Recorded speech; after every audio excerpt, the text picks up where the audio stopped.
బులెటిన్ల ముందుగా super exclusive news చూద్దాం. బురద జలాలని చూస్తే అది తమ మీదే పడుతోంది. గోతులు తవ్వాలని చూస్తే అందులో తమ కాళ్లే పడుతున్నాయి. పక్కోళ్లపైకి నెట్టాలని చూస్తే పాత పాపాలు వెంటాడుతున్నాయి. అధికారం పోయాక ప్రతిపక్షం పరిస్థితి అగమ్య గోచరంగా మారుతోంది. ఆంధ్రప్రదేశ్ రాజకీయాల్లో ప్రతిపక్షం ఇప్పుడు ఐడియాల లోపంతో బాధపడుతోంది. కూటమి ప్రభుత్వంపై వ్యతిరేకత పెంచాలనే అత్యుత్సాహంతో ఏకంగా సెల్ఫ్ గోల్ వేసుకుంటోంది. గత 5 ఏళ్లలో తాము చేసిన అక్రమాలను, దోపిడీలను ఇప్పుడు జరిగినట్లుగా చూపిస్తూ అడ్డంగా బుక్ అవుతోంది.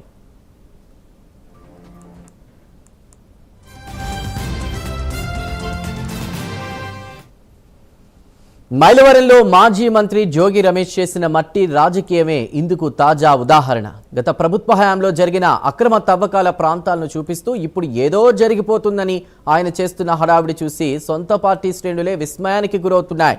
దీనిపై విచారణ జరిగితే మొదటి ముద్దాయి ఆయనే అవుతారన్న ఆందోళన వ్యక్తమవుతోంది. కేవలం మట్టి మాత్రమే కాదు, ఇసుక, మద్యం, భూ కబ్జాలు ఇలా ప్రతి విషయంలోనూ పాత పాపాలను ప్రస్తుత ప్రభుత్వంపై రుద్దాలని చూస్తున్నారు. కానీ ఇది డిజిటల్ యుగం అన్నటువంటి సంగతి మర్చిపోతున్నారు. సామాన్య ప్రజలు సైతం పాత జీవోలు, ఆధారాలు బయటకు తీసి సోషల్ మీడియా వేదికగా కౌంటర్లు ఇస్తూ ఉండడంతో ప్రతిపక్షం తీరు నవ్వుల పాలవుతోంది.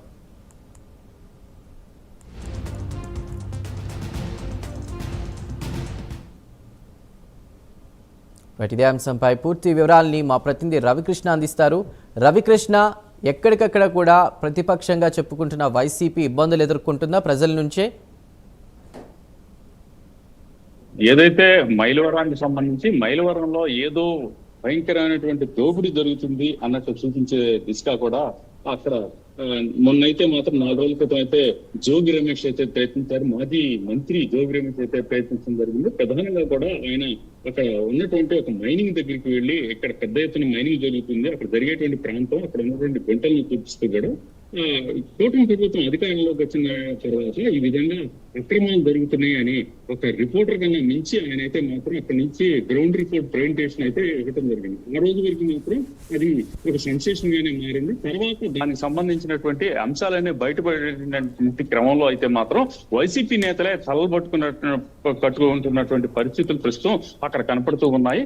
గత ప్రభుత్వంలో వైసీపీ గవర్నమెంట్ ఉన్నటువంటి కాలంలోనే ఇక్కడ మైనింగ్ అనేది స్టార్ట్ చేశారు. ఈయన ఎక్కడైతే పిటిషన్లు చెప్పి ఇక్కడ మైనింగ్ జరుగుతుంది అని జోగి రమేష్ చెప్పాడో ఆ జరిగినటువంటి మొత్తం కూడా వైసీపీ పాలనలోనే జరిగింది అని టీడీపీ పార్టీకి సంబంధించిన సోషల్ మీడియా కాదు, ప్రజలైతే మాత్రం దీనికి సంబంధించి ఈ వార్తనైతే వెలుగు తీసినటువంటి ఘటన అయితే జరిగింది. ప్రధానంగా కూడా ఇది డిజిటల్ యుగం కాబట్టి ప్రతి వాళ్ళ దగ్గర కూడా ఈ ఏదైతే మొబైల్స్ నెట్వర్క్ అందుబాటులో ఉన్నటువంటి నేపథ్యంలో గత ప్రభుత్వంలో జరిగినటువంటి మైనింగ్ మాఫియాకి సంబంధించిన అంశాలు ఏవైతే ఉన్నాయో, జీవోలు ఏవైతే ఉన్నాయో వాటినన్నింటినీ కూడా సోషల్ మీడియాలో పోస్ట్ చేసినటువంటి నేపథ్యంలో వైసీపీ నేతలే తల్లబట్టుకుంటున్న పరిస్థితి ప్రస్తుతం కనపడుతూ ఉంది. ప్రజెంట్ అయితే మాత్రం కూటమి ప్రభుత్వానికి బ్యాట్ చేయాలనేటువంటి ఉద్దేశంతోనే వైసీపీకి సంబంధించినటువంటి చాలా మంది నేతలైతే ఏదో జరిగిపోతుంది అనేటువంటి ఒక భావన ప్రజల్లో కలిగించే విధంగా కూడా వాళ్ళైతే మైనింగ్ సంబంధించి కానీ, మట్టికి సంబంధించి కానీ, అదే విధంగా కూడా మద్యానికి సంబంధించి, ఈ ఇసుకు సంబంధించి ఏవైతే జరిగిపోతున్నాయని చెప్పేందుకు మాత్రం గతంలో జరిగినటువంటి అవకతవకలు, అదే విధంగా వాళ్ళ ప్రభుత్వంలో జరిగినటువంటి ఏవైతే ఉన్నాయో వాటిని తీసి వండి వార్చి ఇప్పుడు ప్రత్యేకంగా జరుగుతున్నాయి అని చెప్తున్నటువంటి ఈ నేపథ్యం అయితే కనిపిస్తున్నటువంటి క్రమంలో ఒకవేళ గనక ఆ మైనింగ్ సంబంధించి ఏదైతే మైలవరంకి సంబంధించి మైనింగ్ గుంటల దగ్గర జోగి రమేష్ చేసినటువంటి ఏదైతే అక్కడ ఆయన ఆ గ్రౌండ్ రిపోర్ట్ చేశాడో ఆ గ్రౌండ్ రిపోర్ట్ కి సంబంధించిన అంశాలతో కేంద్రీకరించి కేవలం అక్కడ ఏదైతే ఆ గ్రౌండ్ రిపోర్ట్ బేస్ గా చేసుకుని ప్రభుత్వం గనక ఎంక్వైరీ గనక చేసినట్లయితే మొట్టమొదటి ముద్దాయి మాత్రం జోగి రమేష్ అవుతారు అనేటువంటి అంశాన్ని కూడా వైసీపీ నేతలు అయితే బలంగా చెబుతున్నటువంటి పరిస్థితులు అయితే కనపడుతున్నాయని పొలిటికల్ సర్కిల్స్ అయితే చర్చ నడుస్తున్న పరిస్థితి అయితే కనపడుతూ ఉంది. ప్రజెంట్ అయితే మాత్రం కూటమి ప్రభుత్వానికి అదే విధంగా బ్యాడ్ రావాలి, వైసీపీ ప్రభుత్వానికి కొంత మైలేజీ రావాలనే ఉద్దేశంతో ప్రతి అంశాన్ని కూడా ఒక రాజకీయ కోణంలో చూడటం, అదే విధంగా కూడా అక్కడైతే మాత్రం ప్రధానంగా కూటమి ప్రభుత్వం అధికారంలోకి వచ్చిన తర్వాత మట్టి మాఫియా రెచ్చిపోతుంది, మద్యం మాఫియా రెచ్చిపోతుంది, అదే విధంగా కూడా ఇక్కడ క్వారీయింగ్ ఘోరంగా చేస్తున్నారు, ప్రజలకు ఇబ్బంది కలిగించే విధంగా కూడా ఇక్కడ పాలింగ్ ఉంది అనేటువంటి దృష్టిని ఫోకస్ చేస్తూ అదే విధంగా ప్రజలను కూడా దృష్టికి మళ్లించాలి.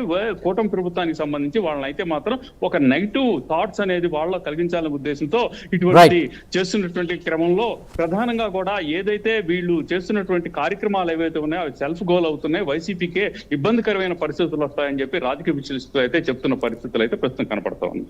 Right Ravikrishna, thank you.